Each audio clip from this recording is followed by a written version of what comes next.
Well, hello everyone, TV Rod here. This is my first video with me talking into the camera other than my brief introductory channel vid. So it's going to be really cringy and embarrassing and awkward and everything. But I wanted to go ahead and start doing videos where I'm talking to the camera. I've come up with every reason in the world to delay it. You know, I need to work on my office, I need a new computer, I got some stuff to do around the house, but hey, if I'm going to do this YouTube thing, it's time to get started. So I thought about a good topic would be to talk about Cracker Barrel. That's been the big thing that people are talking about now.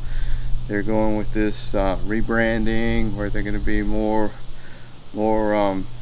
clinical, as some people call it. They're taking away the country charm and everything, and so there's been really just a huge backlash from the customers. And so it looks to me like the CEO doesn't understand her customer base, which is country people, and so she doesn't understand why people like that product, and makes me wonder, why is she CEO in the first place? You know, because that's a huge blunder if you don't know who your customer is, and you end up alienating them. But anyway, so basically they're taking Cracker Barrels from country charm to hospital cafeteria style, just so clean, so sanitized, no warmth, no hospitality, you know, no retro charm, anything like that. Now I'm country, and you can tell I'm country, look what's behind me. So I know all about country, and I think I'd actually make a better CEO than her, at least from that standpoint. Of course, you might say, yeah, but Rod, gotta be real, she's a college educated CEO. Well, truth is, I'm college educated too, and she's got a bachelor's degree in communications, which is a respectable degree.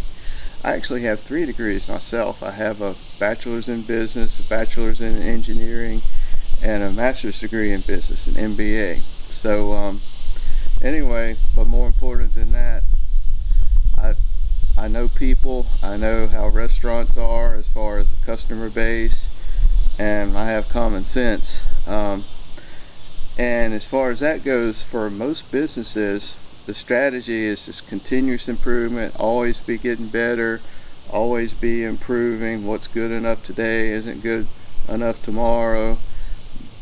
But that all is different when it comes to restaurants. Now, for several years, I worked for a power tool company in their factory, those famous red tools that you find at the hardware stores that are kind of pricey. I worked in one of their manufacturing plants for several years, and it was all about improving, innovation, continuous improvement, all of that stuff. And so we were always trying to change for the better.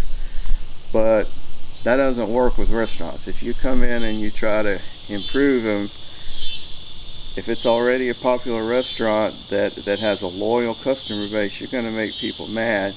And let me give you a couple of examples that I've seen where they've done that. There's this very old restaurant about 150 miles from here that's been in business since the 70s. When I say the 70s, I'm talking about the 1870s.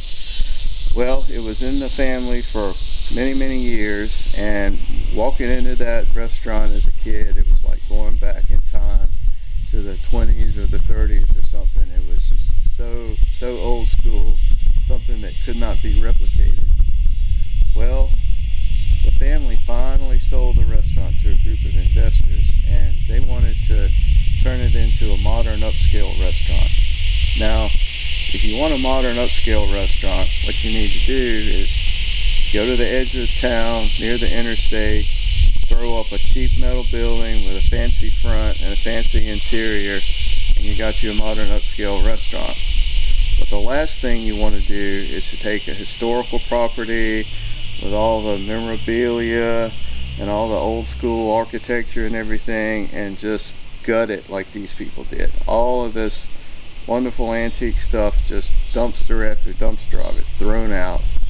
And of course, when they open it up as a modern upscale restaurant, it failed. It failed immediately because the townspeople, and it's not a very large town, they rejected it. They were mad because their place that they had been coming to all their lives was no more. So someone else took it over and tried to make it as much like it used to be as they could.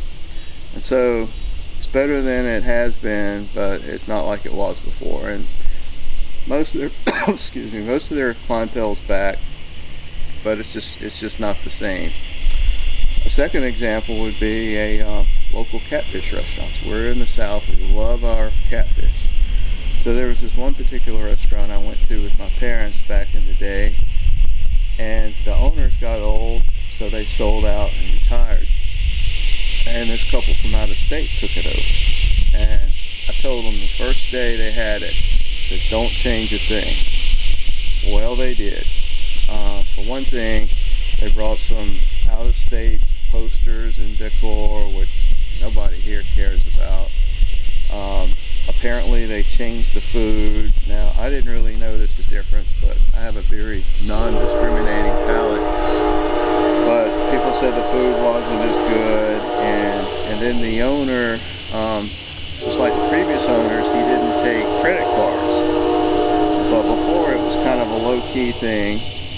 But with this new owner, he got out a piece of paper and wrote this sign in what I call an angry font, where he said cash or personal check only, exclamation point, put it right in the middle of the door, very unwelcoming. And then there were some procedural changes, like for example, there's this family that had been coming there for years and years and years, getting the family pack to go every week. They did make one substitution. They would substitute potato salad for French fries. No problem with the old owners, but the new owner, he insisted on charging $1. And so he lost the customer that way because they got mad about it, more over the principle of the thing. So the cashier would try to get away without charging that extra $1, and then she got caught. She got mad and quit, and she was such a cool older lady, very fun personality, and then she got replaced with this dull woman that couldn't even make basic change in her head. Like if your bill's $19.75 and you hand a $20 bill to her, she had to get a calculator to figure out she owes you a quarter back. So just things like that, and the place failed. Sorry about the passenger train. It just came through town and now it's leaving. It just left it stop. But then I can tell you about one local restaurant that did not change, and they're very successful. The last of our original old 1950s hamburger places, built in the early 50s, is still there, still in the same location. And the place is up. It's not super nice. It's kind of a hole in the wall. They did remodel it several years ago, but mainly just to repair wear and tear type items, you know. They didn't really change the character of it at all. The food's good. The prices, they try to keep them low, and everybody loves it. Every time you go by there, there's a big crowd. And the secret is, they didn't change a thing. That's how the restaurant business is.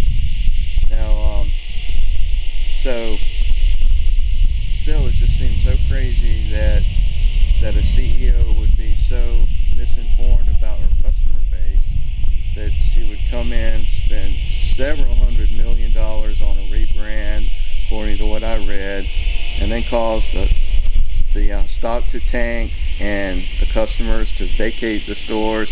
We don't have a local Cracker Barrel here, but I've seen pictures of other ones with empty parking lots. And but why do people resist change in restaurants as opposed to everything else? Well, here's the thing. We live in a world with a lot of change, a lot of stress, a lot of chaos, and there's nothing better than going to a restaurant that you've been going to for years and years. It's just the same. It's like a shelter from the storms of life. It's comforting. It's peaceful. It just gives you good vibes and hopefully good food too. And so that's just something you don't want to change. Now, what should they do now? Well, This is going to be hard for them to do, but they just need to admit they messed up, and they just need to put things back like they were, apologize, and try to move forward. And I really think after what happened, maybe the company needs to consider possibly even getting a different CEO, because this was a huge and very expensive blunder.